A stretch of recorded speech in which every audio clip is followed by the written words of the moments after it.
ঢাকা থেকে এমন একটি খবর এলো যেটা শুনে প্রথমে অনেকেই হেসে উড়িয়ে দিয়েছিলেন। কেউ বলেছিলেন এটা নিশ্চয়ই ফেক নিউজ। কিন্তু যখন জামায়াতে ইসলামীর কেন্দ্রীয় কার্যালয় থেকে অফিসিয়াল প্রেস রিলিজ প্রকাশিত হল, তখন সেই হাসি মিলিয়ে গেল। মুহূর্তেই দেশজুড়ে নেমে এলো স্তব্ধতা। কারণ বাংলাদেশের রাজনৈতিক ইতিহাসে ঘটে গেল এক নজিরবিহীন ঘটনা। নজিরবিহীন সেই ঘটনা কি? একজন বীর মুক্তিযোদ্ধা, যিনি ১৯৭১ সালে অস্ত্র হাতে পাকিস্তানি বাহিনীর বিরুদ্ধে যুদ্ধ করেছিলেন, সেই মানুষটি স্বেচ্ছায় যোগ দিলেন বাংলাদেশ জামায়াতে ইসলামীতে। নাম মেজর অবসর আখতারুজ্জামান রঞ্জন। অনেকের কাছেই হয়তো নামটি নতুন, কিন্তু রাজনীতি সচেতন মানুষের কাছে তিনি অপরিচিত নন। টেলিভিশনের টক শোতে বহুবার দেখা গেছে তাকে। বিএনপির সাবেক এমপি হিসেবে সংসদে ছিলেন উচ্চকণ্ঠ ও সক্রিয়। কিন্তু সেই মানুষটি যখন জামায়াতে ইসলামীর দরজায় এসে দাঁড়ালেন, তখন পুরো দেশ কার্যত হতবম্ব হয়ে গেল। সকাল ৯টা, মগবাজার। সময়টা সকাল ঠিক ৯টা। স্থান মগবাজারে জামায়াতে ইসলামীর কেন্দ্রীয় কার্যালয়। অনুষ্ঠানটি শুরু হতেই উপস্থিত থাকলেন স্বয়ং আমিরে জামায়াত ডাক্তার শফিকুর রহমান। সঙ্গে ছিলেন সেক্রেটারি জেনারেল। ফুলের তোড়া হাতে মেজর আখতারুজ্জামান রঞ্জনকে বরণ করে নেওয়া হলো। ক্যামেরার ফ্ল্যাশ একের পর এক জ্বলছে। উপস্থিত সবাই যেন নিজের চোখকে বিশ্বাস করতে পারছিলেন না। কারণ জামায়াতে ইসলামের দীর্ঘ ইতিহাসে এভাবে কাউকে গ্রহণ করা অত্যন্ত বিরল। কেনই যোগদান এত ব্যতিক্রম? সাধারণত জামায়াতে যোগ দিতে হলে দীর্ঘ একটি প্রক্রিয়ার মধ্য দিয়ে যেতে হয়। প্রাথমিক সদস্য, সহযোগী সদস্য, রোকন, এরপর ধাপে ধাপে আরও ওপরে। কিন্তু এখানে ঘটল সম্পূর্ণ ভিন্ন কিছু। দলের শীর্ষ দুই নেতা সরাসরি উপস্থিত থেকে এই যোগদানকে বিশেষ মর্যাদা দিলেন। প্রশ্ন উঠল, কেন? রহস্যের ভেতরের রহস্য। এই প্রশ্নের উত্তর খুঁজতে গিয়ে বেরিয়ে আসে আরও চাঞ্চল্যকর তথ্য। সূত্র বলছে, ৫ আগস্টের পর অর্থাৎ সরকার পতনের পরপরই আরও একজন বড় মাপের মুক্তিযোদ্ধা জামায়াতে যোগ দিতে চেয়েছিলেন। তিনি হলেন ব্যারিস্টার শাহজাহান ওমর। ঝালকাঠির প্রভাবশালী রাজনীতিবিদ, বীর উত্তম খেতাবে ভূষিত, সাবেক বিএনপি এমপি ও মন্ত্রী, এমনকি একসময় আওয়ামী লীগেও ছিলেন। কিন্তু আশ্চর্যের বিষয়, জামায়াত তাকে গ্রহণ করেনি। একজন প্রত্যাখ্যাত, আরেকজন গ্রহণ। কেন? এখানেই আসে আসল পার্থক্য। জামায়াতের নিজস্ব কিছু মানদণ্ড আছে। ব্যারিস্টার শাহজাহান ওমরের বিরুদ্ধে একাধিক মামলা ছিল। অতীতে এমন কিছু বিষয় ছিল যা জামায়াত মেনে নিতে পারেনি। জামায়াতের অবস্থান পরিষ্কার।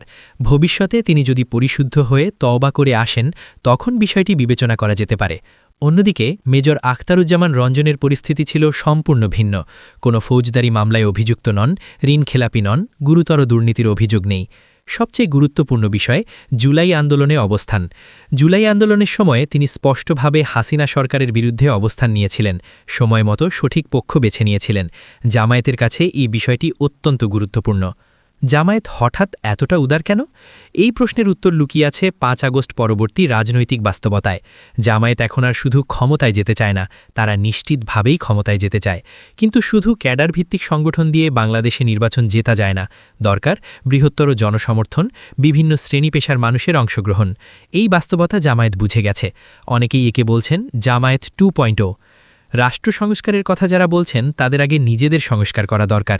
জামায়াত সেই কাজটাই আগে করছে। তবে একটি বিষয় পরিষ্কার, মেজর অবসর আখতারুজ্জামান রঞ্জনকে রোকন বানানো হয়নি, মজলিসে শুরার সদস্য করা হয়নি, কোনো গোপন বৈঠকে অংশগ্রহণের সুযোগ নেই। তিনি শুধু প্রাথমিক সদস্য, অর্থাৎ নির্বাচনী ফ্রন্টে কাজ করবেন, সিদ্ধান্ত গ্রহণে নয়।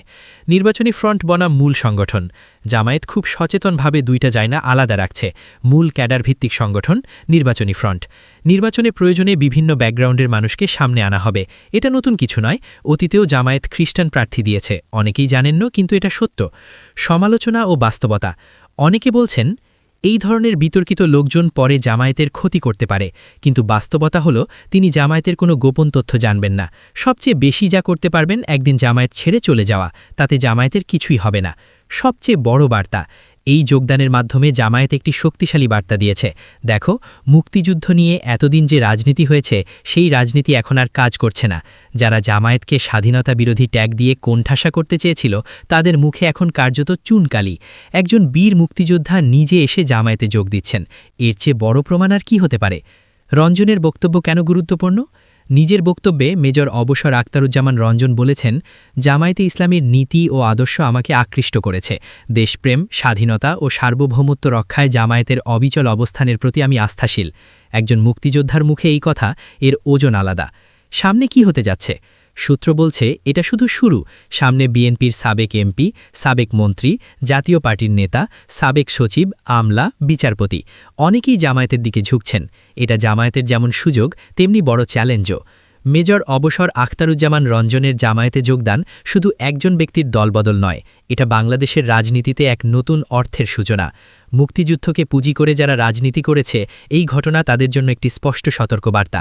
মানুষ এখন লেবেল দেখে ভোট দেয় না, মানুষ দেখে কে দুর্নীতিমুক্ত, কে জনগণের জন্য কাজ করে, কে সত্যিকার অর্থে দেশের কল্যাণ চায়।